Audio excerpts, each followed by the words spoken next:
Assalamualaikum warahmatullahi wabarakatuh. Selamat sejahtera semua. Berjumpa lagi bersama saya Cikgu Ana Azman dalam tajuk pembelajaran kita pada hari ini, iaitu prinsip dan kaedah memasak menggunakan haba kering. Berikut merupakan standard pembelajaran kita pada hari ini. Objektif pembelajaran kita pada hari ini ialah murid dapat menerangkan 5 kaedah memasak menggunakan haba kering dari segi contoh masakan, ciri khas hasil masakan, kelebihan dan kelemahan kaedah memasak menggunakan haba kering. Baik, hari ini kita akan belajar sebanyak 5 kaedah memasak menggunakan haba kering, iaitu kaedah membakar, kaedah menggrill, kaedah memanggang, kaedah gratinating dan kaedah menggoreng. Baik, kita lihat apakah maksud atau definisi kaedah memasak haba kering. Okey, kaedah memasak menggunakan haba kering ialah kaedah memasak yang memerlukan haba yang dipindahkan terus atau melalui minyak kepada makanan. Sekiranya anda masih ingat pada pembelajaran yang lepas, kaedah haba lembap. Kaedah haba lembap, haba dipindahkan kepada makanan menggunakan cecair. Kalau haba kering, haba dipindahkan kepada makanan melalui minyak. Itu adalah perbezaan dia. Okay, yang kedua ialah kaedah haba kering ini dia memerlukan suhu yang lebih panas berbanding dengan haba lembap yang kita dah belajar. Okay, yang ketiga, makanan yang dipanaskan dengan haba kering menyebabkan protein permukaan makanan akan menjadi kering. Baik, kita akan belajar sebanyak 5 prinsip memasak menggunakan haba kering, iaitu pertama, kaedah memanggang, kedua, kaedah membakar, kaedah menggrill, kaedah gratinating dan kaedah menggoreng. Di mana kaedah menggoreng ini kita akan belajar 4 lagi kaedah menggoreng, iaitu kaedah menggoreng menggunakan minyak penuh, menggoreng toho, menggoreng minyak sederhana iaitu shallow frying, dan kaedah pressure frying. Jadi kita akan belajar dan membezakan kelima-lima kaedah memasak menggunakan haba kering ini. Baik, kaedah haba kering yang pertama ialah kaedah membakar. Kaedah membakar ialah kaedah memasak makanan menggunakan haba perolakan atau gelombang mikro. Makanan yang sesuai menggunakan kaedah membakar ini ialah kek, pastry, roti dan kentang. Ciri hasil masakan daripada kaedah membakar biasanya berwarna kuning keemasan, makanan menjadi kering, berbentuk yang menarik, aroma yang menyelerakan berbanding dengan kaedah memasak menggunakan haba lembap. Okey, baik, antara kelebihan kaedah membakar ialah dia mempunyai set masa tertentu dan tidak perlukan perhatian. Masakan dimasak dengan sekata. Biasa kalau kita masak kek atau roti, kita dah setting dia punya masa. Jadi kita tak perlu risau makanan tersebut hangus atau terbakar bila kita setting masa yang betul. Okay, baik, antara kelemahan dia ialah kos elektrik yang tinggi atau gas yang tinggi, makanan lambat masak, makanan kering. Bila kita bakar, makanan akan menjadi kering. Anggaran masa yang diperlukan perlulah tepat. Kalau kita salah setting, tak mustahil makanan tersebut akan menjadi hangus ataupun tidak menjadi. Okey, antara kelemahan yang terakhir ialah tidak boleh buka pintu ketuhar berulang kali. Biasanya kita akan nak tengok apa jadi pada masakan kita, tapi kelemahan membakar ni kita dilarang membuka pintu ketuhar sebab dia akan memberikan kesan kepada hasil masakan yang kita bakar tadi. Baik, kaedah memasak haba kering yang kedua ialah kaedah menggrill. Kaedah menggrill ialah memasak makanan di atas redai menggunakan haba langsung secara terbuka. Makanan yang dimasak menggunakan rot panas atau arang. Makanan yang sesuai menggunakan kaedah ini ialah daging, sausage, udang. Ciri hasil masakan menggunakan kaedah menggrill garing, wangi, tekstur lembut dan tidak berminyak. Baik, antara kelebihan memasak makanan menggrill ni ialah makanan sedap dan menyelerakan. Biasa yang kita buat berkelah barbecue, maksudnya itu adalah kaedah menggrill. Baik, kelemahan menggunakan kaedah menggrill ni ialah perlu persediaan awal yang lama jika menggunakan arang.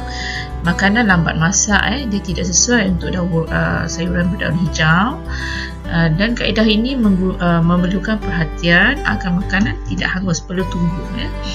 Okey, seterusnya perlu dimasak di luar rumah kerana kaedah ini mengeluarkan asap yang banyak jika menggunakan arang. Baik, kaedah memasak haba kering yang ketiga ialah kaedah memanggang.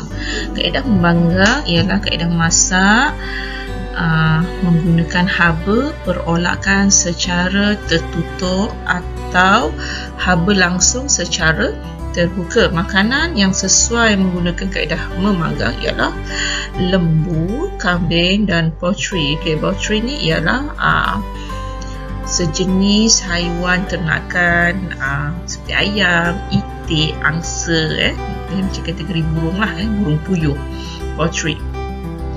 Baik, ciri hasil masakan makanan akan kelihatan garing, kuning, keemasan. Antara kelebihan kaedah memanggang, boleh dimasak dalam kuantiti yang banyak. Okey, kaedah memasak mudah dan sekata, tidak perlu perhatian, kehilangan nutrien adalah minimum. Antara dia punya kelemahan kaedah memanggang ialah tidak sesuai untuk makanan yang berlemak, kehilangan jus yang banyak, kos api atau elektrik yang tinggi. Kalau kita lihat apakah perbezaan ketara antara kaedah memanggang dengan kaedah menggrill tadi, biasanya kaedah memanggang ni kita memanggang kuantiti yang besar, macam seko. Kalau yang menggrill tadi kita dalam kuantiti yang kecil.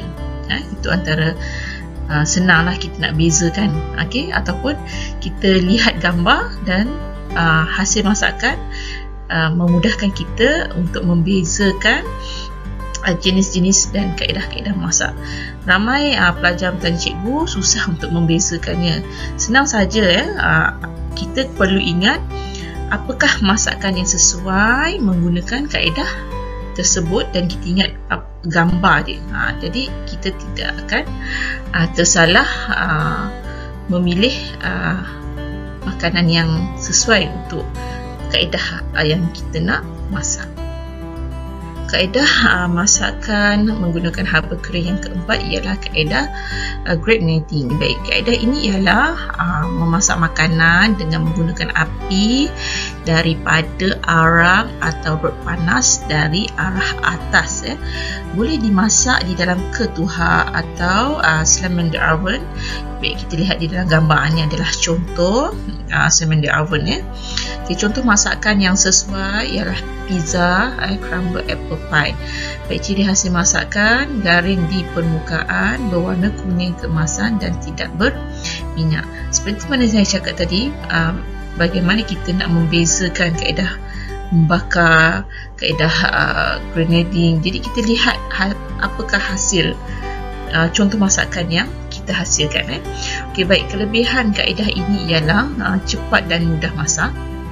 Okey, disesuai untuk makanan yang nipis, kecil atau separuh masak. Okey, baik, antara kelemahan kaedah ini ialah perlu persediaan yang awal sekiranya dimasak menggunakan arang. Tidak sesuai untuk makanan yang berdaun, kaedah ini memerlukan perhatian yang lebih kerana makanan akan mudah hangus. Baik, kaedah memasak haba kering yang kelima ialah kaedah menggoreng. Kaedah menggoreng ni kita akan belajar 4 kaedah menggoreng. Kaedah menggoreng yang pertama ialah menggoreng minyak penuh atau deep frying. Baik, kaedah ini menggunakan minyak yang banyak sehinggalah makanan itu tenggelam. Baik, makanan yang sesuai ialah ayam dan ikan. Ciri hasil masakan daripada kaedah ini ialah garing dan rangup, berminyak sedikit dan berbau wangi dan menyelerakan. Biasanya makanan-makanan segera menggunakan kaedah menggoreng yang minyak penuh. Baik, kelebihan kaedah ini ialah masakan berbau wangi dan menyelerakan. Makanan dimasak dengan sekata dan garing. Antara kelemahan kaedah ini ialah kos dia mahal sebab kita menggunakan minyak masak yang banyak. Dia tidak sesuai untuk pesakit dan orang tua sebab minyak ni dia susah untuk dicerna. Selain itu dia perlu dituskan. Minyak akan menyerap ke dalam makanan jika minyak yang kita masak tadi dia tidak cukup panas.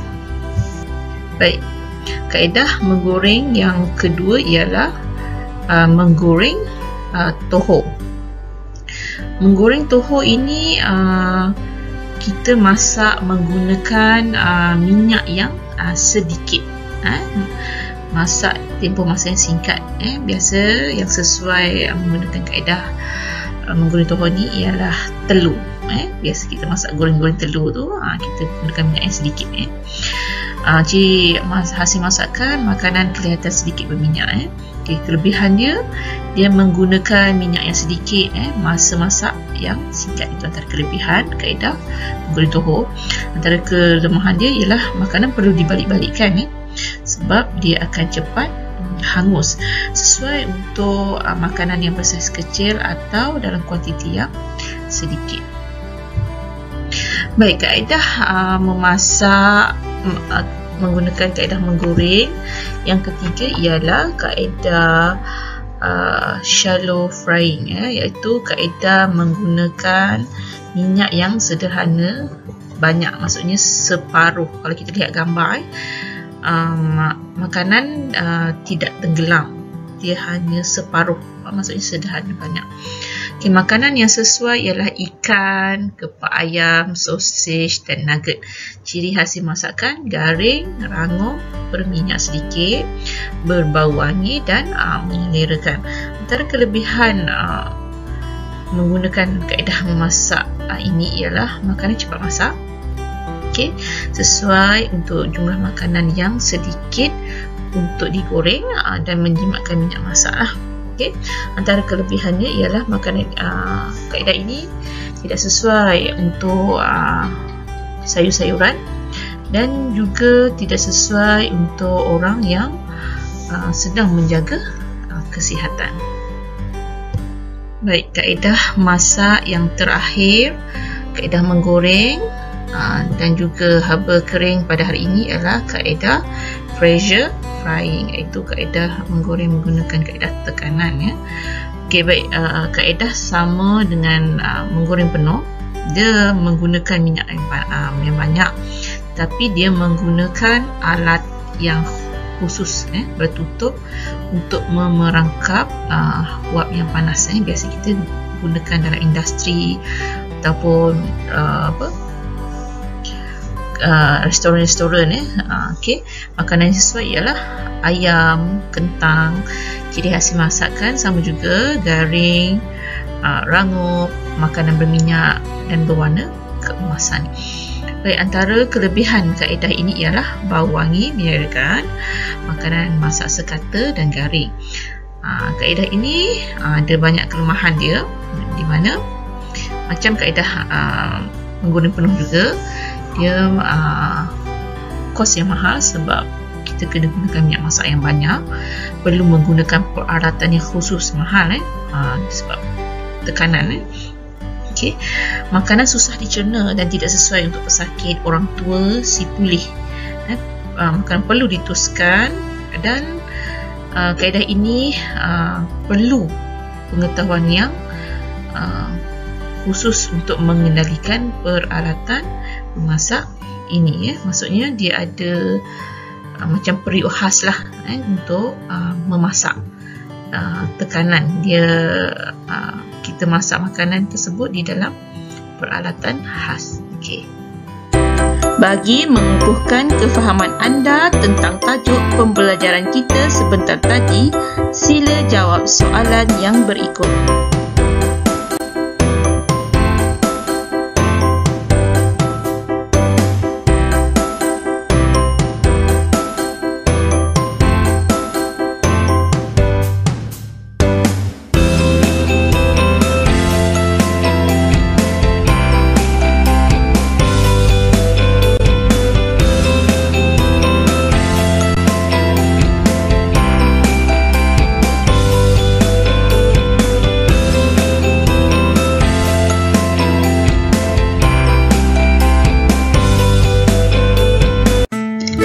Terima kasih menonton video pembelajaran cikgu pada hari ini. Semoga kita berjumpa lagi. Jangan lupa tekan butang like, subscribe dan share kepada rakan-rakan supaya lebih ramai lagi yang dapat menerima manfaat. Sekian, terima kasih.